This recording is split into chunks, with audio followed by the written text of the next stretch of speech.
শ্রী রমন বচনামৃত 3 ফেব্রুয়ারি 1938। হিন্দু ধর্মান্তরিতা পোল্যান্ডের মহিলা কুমারী উমা দেবী শ্রী ভগবানকে জিজ্ঞাসা করলেন, আমার হিন্দু ধর্ম গ্রহণ করার সময়ে শিবের দর্শন পাওয়ার কথা আমি শ্রী ভগবানকে আগে বলেছি। কার্টালাম্মেও অনুরূপ একটা অভিজ্ঞতা হয়েছিল। এই দর্শনগুলো ক্ষণিক, কিন্তু সেগুলো আনন্দদায়ক। এগুলো কি করে স্থায়ী ও নরবচ্ছিন্ন হয় আমি তাই জানতে চাই। শিব ছাড়া আমার চতুর্দিকে যা দেখি তাতে কোনো প্রাণ আছে বলে মনে হয় না। তার কথা মনে হলে খুব আনন্দ হয়। তার দর্শন কি করে স্থায়ী হয় আমায় কৃপা করে বলুন। মহারিষি, তুমি শিবের দর্শনের কথা বলছ। দর্শন কোনো একটা বস্তুরই হয়। তার অর্থ একজন দ্রষ্টা আছে।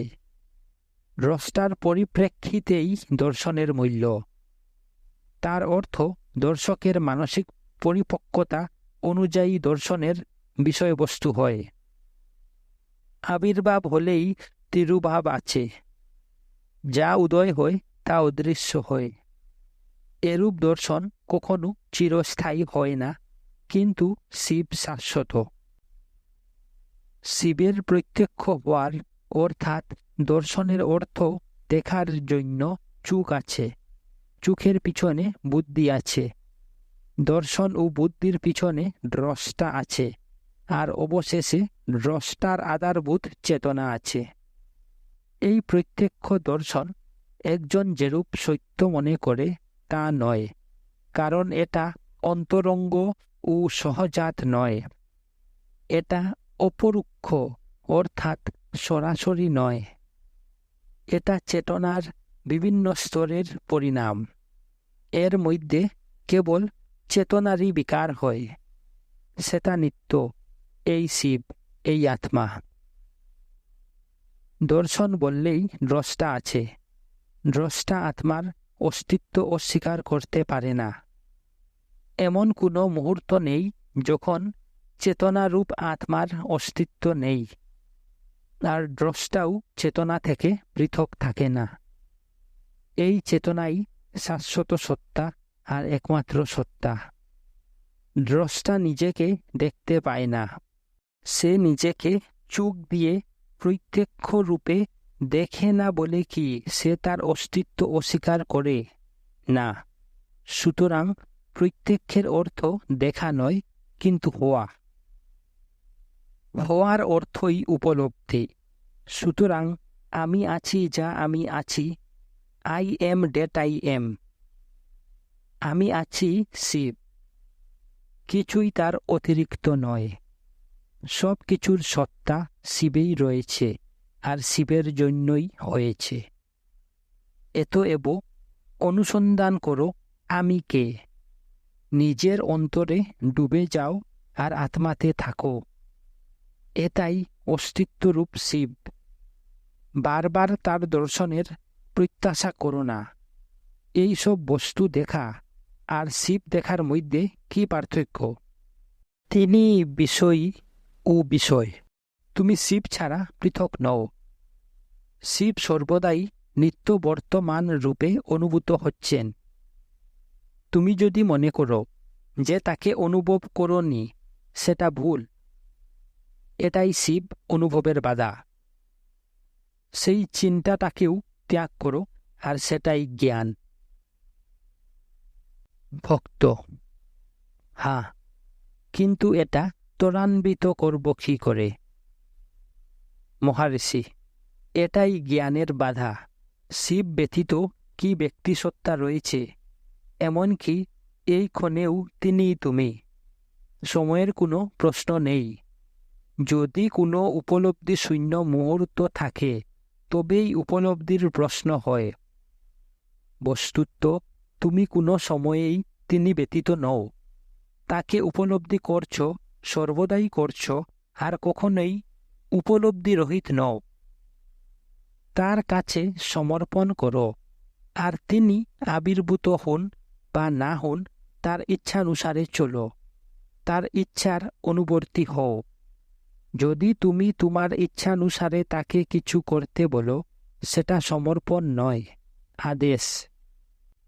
তুমি তাকে আদেশও করবে, আবার সমর্পণ করেছি বলবে, তা হতে পারে না। কোনটা ভালো আর কখন কিভাবে কি করতে হয় তা তিনি জানেন। সম্পূর্ণভাবে সব কিছু তার উপর ছেড়ে দাও। সব ভার তার, তোমার আর কোনো দুশ্চিন্তা নেই। তোমার সব দুশ্চিন্তা তার। সমর্পণ এরূপ, এই ভক্তি। কিংবা অনুসন্ধান করো কার এ প্রশ্নগুলো উঠছে। হৃদয়ের গভীরে ডুব দাও আর আত্মা হয়ে থাকো। সাধকের পক্ষে এ দুটি পথের যে কোনো একটা খোলা রয়েছে। শ্রী ভগবান আরও যোগ করলেন, এমন কোনো জীব নেই যে চেতন নয়, এতএব শিব নয়। সে যে কেবল শিব তা নয়, তার যা কিছু জানা বা অজানা সবই সে। তথাপি কেবল অজ্ঞানের জন্যই সে জগৎকে নানা রূপে দেখে। কিন্তু সে যদি তার আত্মাকে দেখে, তবে আর জগৎ থেকে নিজের পার্থক্য সম্বন্ধে সচেতন থাকে না। বস্তুত তার ব্যক্তিসত্তা ও অন্যদের অস্তিত্ব অদৃশ্য হয়ে যায়, যদিও আকারটা থাকে। শিব জগৎরূপে প্রতিভাত হন, কিন্তু দ্রষ্টা এদের পটভূমি দেখে না। একজন লোকের কথা মনে করো, যে কেবল কাপড়ই দেখে, কিন্তু যা দিয়ে তৈরি সেই তুলাকে দেখে না। কিংবা যে সিনেমার পর্দার উপর চলে যাওয়া ছবিগুলো দেখে, কিন্তু তার পৃষ্ঠভূমি পর্দা দেখে না। কিংবা একজন যে সে যা পড়ে সেই অক্ষরগুলো দেখে, কিন্তু যার উপর সেটা লেখা আছে সেই কাগজ দেখে না। এরূপ বস্তুগুলো চেতনা ও আকারবাদী। কিন্তু সাধারণ লোক জগতের বস্তু দেখে, পরন্তু তার মধ্যে শিবকে দেখে না। শিব নিজেই এই সব রূপ হয়েছেন, আবার চেতনা হয়ে নিজেই তাদের দেখছেন। অর্থাৎ শিবই বিষয় ও বিষয়ের পটভূমি, আবার সেই নিষ্ক্রিয় শিব ও ক্রিয়াপর শিব, বা শিব ও শক্তি, বা ঈশ্বর ও সৃষ্টি। যা কিছু আছে বলা হয় তা কেবল চেতনা, তা সেটা নিষ্ক্রিয় বা ক্রিয়াশীল যাই হোক। এমন কে আছে যে চেতনা নয়? সুতরাং কেই বা জ্ঞানী নয়। তবে আর জ্ঞানের সম্বন্ধে সংশয় কি করে উঠে বা আকাঙ্ক্ষা কি করে হয়? যদি আমি আমার কাছে প্রত্যক্ষ না হই, তবেই না আমি বলতে পারি শিব প্রত্যক্ষ নয়। এইসব প্রশ্ন কেবল নিজেকে শরীরে সীমিত করার জন্যই ওঠে। তখনই অন্তর ও বাহির, বিষয় ও বিষয় ধারণা জাগে। বস্তুলীন দর্শনের কোনো বাস্তবিক মূল্য নেই। সেগুলো যদি চিরস্থায়ী হয়, তাহলেও একজন তৃপ্ত হয় না। উমা সর্বদাই শিবের কাছে থাকতেন। তারা দুজনে অর্ধনারীশ্বর হয়েছেন। তথাপি উমা শিবের প্রকৃত স্বরূপ জানতে চাইলেন। তিনি তপস্যা করলেন। তার ধ্যানে তিনি জ্যোতি দর্শন করলেন। তিনি ভাবলেন, এ শিব হতে পারে না, কারণ এটা তো আমার দর্শনের মধ্যে রয়েছে। আমি এই জ্যোতি অপেক্ষা মহৎ। তিনি আবার তপস্যা করলেন। চিন্তা অদৃশ্য হয়ে গেল, শান্তিতে সর্বত্র ভরে গেল। তখন তিনি বুঝলেন, অস্তিত্বই শিবের প্রকৃত স্বরূপ। ভগবান মুরুকন্যার ওপরের একটি শ্লোক আবৃত্তি করলেন। আমার আধার করিতে দূর, দিতে মুরে আলো, তোমারই কৃপায় মুরে প্রদীপ করিয়া জালো। শ্রী ভগবান এখন মান্নিকবাচকের কথা বললেন। আমরা ভোজন ইত্যাদি করি, কিন্তু যারা তোমায় দেখছে তাদের কথা শুনিনি বা তাদের দেখিনি।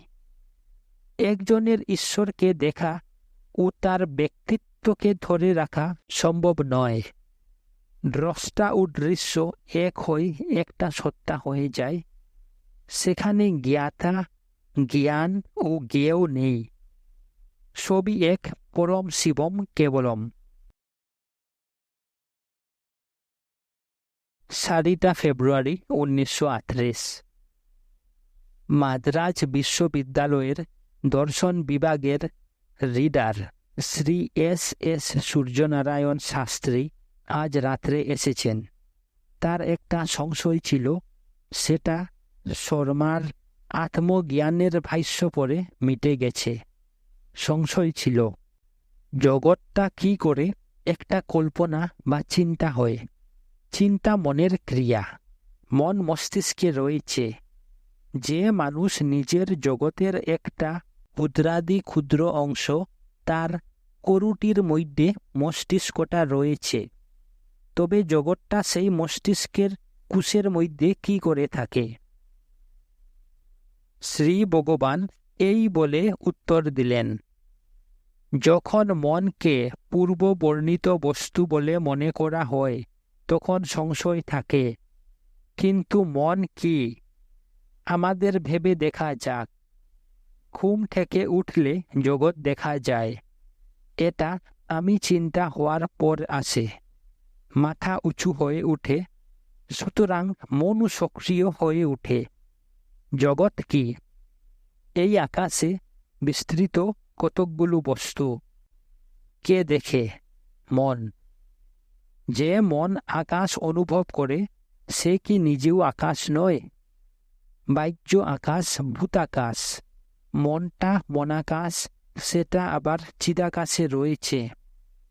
এরূপ মন আকাশ তত্ত্ব। এটি জ্ঞান তত্ত্ব হওয়ায় দর্শন শাস্ত্রে একে আকাশ বলে ধরা হয়। একে আকাশ বলে ধরলে প্রশ্নের মধ্যে আপাত বিরোধের সমন্বয় করার আর কোনো অসুবিধা নেই। শুদ্ধ অর্থাৎ সত্য মন আকাশ। রজ ও তমগুণ স্থূল বস্তুরূপে ক্রিয়া করে ইত্যাদি। এরূপে সমস্ত জগৎটা কেবল মানব সৃষ্টি। আবার একজন যে স্বপ্ন দেখছে তার কথা চিন্তা করো, যাতে তার ঘুমের ব্যাঘাত না হয় সেজন্য সে একটা ঘরে বেশ করে দরজা বন্ধ করে ঘুমাতে যায়। যাতে অন্য কিছু দেখতে না হয় সেজন্য সে চোখ বন্ধ করে। তবু সে যখন স্বপ্ন দেখে সে একটা জায়গা, সেখানে অনেক লোক ও তার মধ্যে নিজেকেও দেখে। সেই দৃশ্য কি ঘরের দরজা দিয়ে ঢুকল? এটা কেবল তার মস্তিষ্ক তাকে দেখালে। এটা কি যে ঘুমাচ্ছে তার মস্তিষ্কে, কিংবা যে স্বপ্ন দেখছে তার মস্তিষ্কে? যে ঘুমাচ্ছে এটা তারই মস্তিষ্কে রয়েছে। সেই বিরাট স্থানটা তার ক্ষুদ্র কোষে ধরল কি করে? এ থেকেই বহু কথিত বাক্যের যে বিশ্ব ব্রহ্মাণ্ড কেবল মনের চিন্তা বা চিন্তার সমষ্টি ব্যাখ্যা পাওয়া যায়। একজন সন্ন্যাসী জিজ্ঞাসা করলে, আমি আমার দাঁতের যন্ত্রণা অনুভব করছি, এটাও কি একটা কল্পনা? মহারিষি বললেন, হ্যাঁ। ভক্ত, কোনো যন্ত্রণা নেই চিন্তা করে আমি এর উপশম করতে পারি না কেন? মহারিষি, অন্য বিষয় নিবিষ্ট থাকলে দাঁতের ব্যথা বোধ হয় না, ঘুমেও ব্যথা বোধ হয় না। ভক্ত, কিন্তু ব্যথাটা ঠিকই থাকে। মহারিষি, জগৎ সম্বন্ধে প্রত্যয়টাও এরূপ দৃঢ় যে একে সহজে ত্যাগ করা যায় না। এর জন্যই যে দেখে সেই ব্যক্তির অপেক্ষা জগৎটা কিছু বেশি সত্য হয়ে যায় না। ভক্ত: এখন চীন ও জাপানের মধ্যে যুদ্ধ হচ্ছে। এটা যদি কল্পনা হয়, তবে শ্রী ভগবান কি অন্যরকম কল্পনা করে একে বন্ধ করতে পারেন কিংবা করবেন? মহারিষি: প্রশ্নকর্তার ভগবান ও চীন জাপান যুদ্ধের মতো একটা চিন্তা। 7 ফেব্রুয়ারি 1938। একজন উচ্চপদস্থ সরকারি কর্মকর্তা শ্রীধর আইসিএস ও তার স্ত্রী এখানে বেড়াতে এসেছেন। তারা দুজনই কম বয়সী, বুদ্ধিমান ও মার্জিত রুচিসম্পন্ন। কিন্তু তারা এখানে এসে অসুস্থ হয়ে পড়েন। মহিলাটি ধ্যান কি করে দৃঢ় হয় জানতে চাইলেন। মহারিষি: ধ্যান কি? এটা চিন্তা অপসরণ। উপস্থিত কষ্টগুলো চিন্তার জন্য হয়, আর সেগুলো একটা চিন্তা। চিন্তা ত্যাগ করো, সেটাই আনন্দ, আর তাই ধ্যান। ভক্ত: চিন্তা কি করে ত্যাগ করা যায়? মহারিষি: চিন্তাগুলো একজন চিন্তকের। সেই চিন্তকের আত্মা হয়ে থাকো, আর তাতেই সব চিন্তার পরিসমাপ্তি। শ্রীধর শ্রী ভগবানকে জিজ্ঞাসা করলেন, ব্রহ্ম পূর্ণ হয়ে আমাদের সৃষ্টি বা কেন করলেন, আর ব্রহ্মলাভের জন্য কষ্টেই বা কেন ফেললেন? মহারিষি: যে এই প্রশ্ন করছে সেই ব্যক্তি কোথায় রয়েছে? সেও এই জগৎ ও সৃষ্টির অন্তর্গত। সে যখন নিজেই সৃষ্টির অন্তর্ভুক্ত, তখন সে প্রশ্ন কি করে তোলে? তাকে এসবের অতীতে যেতে হবে আর দেখতে হবে যে তখন প্রশ্ন উঠে কিনা। 8 ফেব্রুয়ারি 1938। 3 জন মহিলা, নিউজিল্যান্ডের শ্রীমতী হার্টস এবং লন্ডনের শ্রীমতী ক্রেগ ও শ্রীমতী এলিসন অল্প সময়ের জন্য এসেছেন। একজন জিজ্ঞাসা করলেন, বিশ্ব শান্তির জন্য সব থেকে ভালো উপায় কি? মহারিষি: বিশ্ব কি, শান্তি কি, আর কেই বা তার কর্মী? তোমার বিশ্ব তোমার সুষুপ্তিতে ছিল না, কেবল জাগ্রত অবস্থায় তোমার মনের অবিক্ষেপ রূপে রয়েছে। সুতরাং এটা একটা কল্পনা ছাড়া আর কিছু নয়। শান্তির অর্থ বিক্ষোভের অভাব। মনে চিন্তা উদয়ের জন্য একজন ব্যক্তির চঞ্চলতা হয়। একজন ব্যক্তিও বিশুদ্ধ চেতনা থেকে উঠা অহংকার মাত্র। শান্তি আনার অর্থ চিন্তা শূন্য হওয়া আর বিশুদ্ধ চেতনায় থাকা। যদি একজন নিজে শান্তিতে থাকে, তবে সর্বত্রই শান্তি বিরাজিত থাকে। ভক্ত আবার প্রশ্ন করলেন, কোনো কাজ অন্যায় মনে হলেও সেটা যদি কোনো একটা বৃহত্তর অন্যায়ের প্রতিরোধের জন্য হয়, তবে তা করা উচিত না অনুচিত? মহারিষি: কোনটা ন্যায় আর কোনটা অন্যায়, এর সম্বন্ধে কোনো একটা মানদণ্ড নেই যা দিয়ে ন্যায় ও অন্যায়ের বিচার করা যাবে। মতামত একজনের স্বভাব ও পরিবেশের উপর নির্ভর করে, আর সেগুলো কেবল ধারণা ছাড়া আর কিছু নয়। তাদের জন্য চিন্তা করো না, কিন্তু চিন্তাগুলো ত্যাগ করো। তুমি যদি সব সময় ন্যায় পথে থাকো, তবে জগতে ন্যায় প্রতিষ্ঠিত হবে। ভক্ত: ধ্যানের সময় কি বিষয়ে চিন্তা করা উচিত?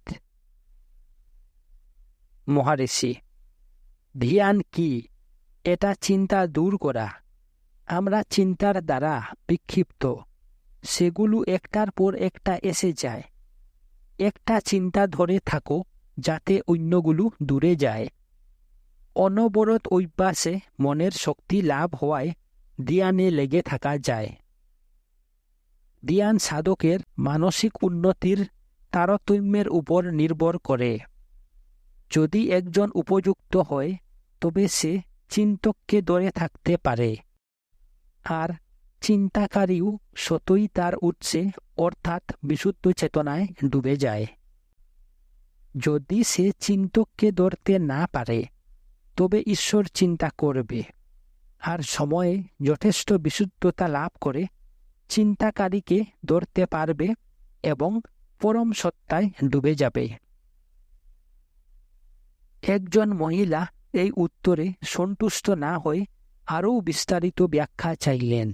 শ্রী ভগবান দেখালেন যে অন্যের দোষ দেখা একজনের নিজেরই দোষ। ন্যায় ও অন্যায়ের পার্থক্যই প্রথম পাপ।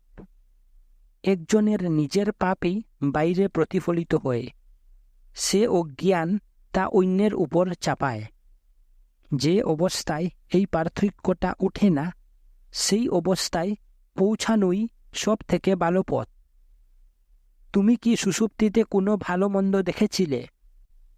সুষুপ্তিতে তুমি কি ছিলে না?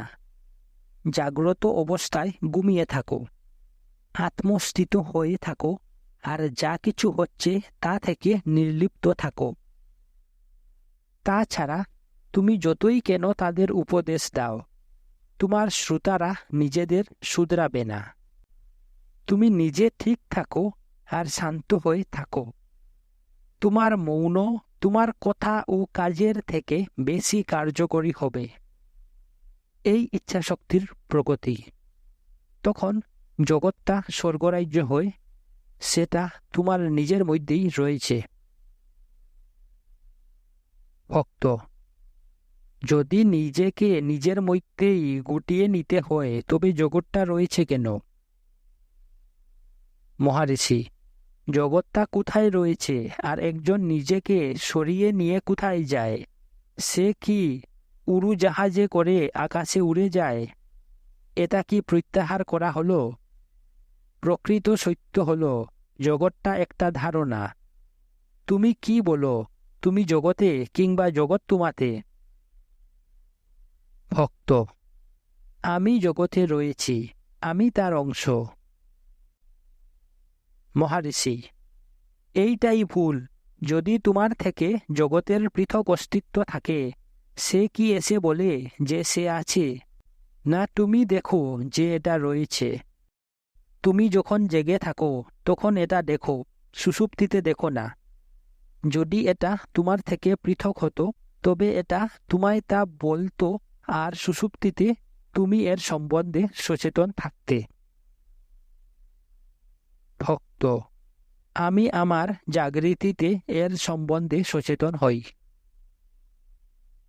মহারিষি, তুমি কি আগে নিজের সম্বন্ধে সচেতন হও তারপর জগৎ সম্বন্ধে হও, কিংবা আগে জগৎ সম্বন্ধে তারপর নিজের সম্বন্ধে হও, কিংবা একই সঙ্গে দুটিকে জানো? ভক্ত, আমায় বলতে হবে একসঙ্গে। মহারিষি, তুমি কি নিজের সম্বন্ধে জানার আগে ছিলে কিংবা ছিলে না? জগৎ বোধ হওয়ার সময় কিংবা তার পূর্বে কি তুমি তোমার নিরবচ্ছিন্ন অস্তিত্ব স্বীকার করো? ভক্ত, হ্যাঁ, করি। মহারিষি, যদি তুমি নিজে সব সময়েই থাকো আর জগৎটা যদি তোমার থেকে পৃথক হয় তবে সুষুপ্তিতে তুমি একে জানো না কেন? ভক্ত, আমি আমার ও জগৎ সম্বন্ধে একই সঙ্গে সচেতন হই। মহারিষি, সুতরাং তুমি তোমার সম্বন্ধে সচেতন হও। কে কার সম্বন্ধে সচেতন হয়? দুটি কি আত্মা আছে? ভক্ত, না। মহারিষি, তবেই দেখছ যে চেতনার অবস্থাক্রম আছে বলে ভাবাটা ভুল। আত্মা সর্বদাই চেতনা। যখন সে নিজেকে দ্রষ্টা মনে করে তখন সে বস্তু দেখে। এই বিষয় ও বিষয় সৃষ্টি জগৎ সৃষ্টি। বিষয় ও বিষয় বিশুদ্ধ চেতনার সৃষ্টি। তুমি একটা সিনেমার পর্দার উপর ছবিগুলো চলে যেতে দেখো। যখন তুমি ছবি দেখতে ব্যস্ত তখন তুমি পর্দার বিষয় সচেতন নও, কিন্তু পর্দাটা পিছনে না থাকলে ছবিগুলো দেখা যায় না। জগৎটা ছবির মতন, আর চেতনাটা পর্দা। চেতনা বিশুদ্ধ, এটাই আত্মা, যা শাশ্বত ও অপরিবর্তনীয়। বিষয় ও বিষয় ত্যাগ করো, বিশুদ্ধ চেতনাই কেবলমাত্র থাকবে। ভক্ত: যদি এটা নাই থাকবে তবে বিশুদ্ধ ব্রহ্ম কেন ঈশ্বর হলেন আর জগৎ সৃষ্টি করলেন? মহারিষি: ব্রহ্ম ও ঈশ্বর কি তোমাকে এসে এরূপ বলেছেন? তুমি বলছো ব্রহ্ম ঈশ্বর ইত্যাদি হয়েছেন, আর সুষুপ্তিতেও এটা বলো না। কেবল তোমার জাগ্রত অবস্থায় তুমি ব্রহ্ম, ঈশ্বর ও জগৎ সম্বন্ধে বলো। জাগ্রত অবস্থাটা বিষয়ী ও বিষয়ের দ্বৈত অবস্থা, চিন্তা উঠার জন্য। সুতরাং এগুলো তোমার চিন্তার সৃষ্টি। ভক্ত: কিন্তু আমার সুষুপ্তির সময়ে আমি না জানলেও জগৎ থাকে। মহারিষি: এটা থাকার প্রমাণ কি? ভক্ত: অন্যেরা একে জানে। মহারিষি: তোমার সুপ্ত অবস্থায় কি তারা তোমায় বলে, কিংবা সে সময় যারা জগৎ দেখে তাদের সম্বন্ধে কি তুমি সচেতন থাকো? ভক্ত: না, কিন্তু ঈশ্বর সব সময় জানেন। মহারিষি: ঈশ্বরের কথা থাক, নিজের কথা বলো। তুমি তাকে জানো না, তুমি তার সম্বন্ধে যা মনে করো তিনি কেবল তাই। তিনি কি তোমার থেকে পৃথক?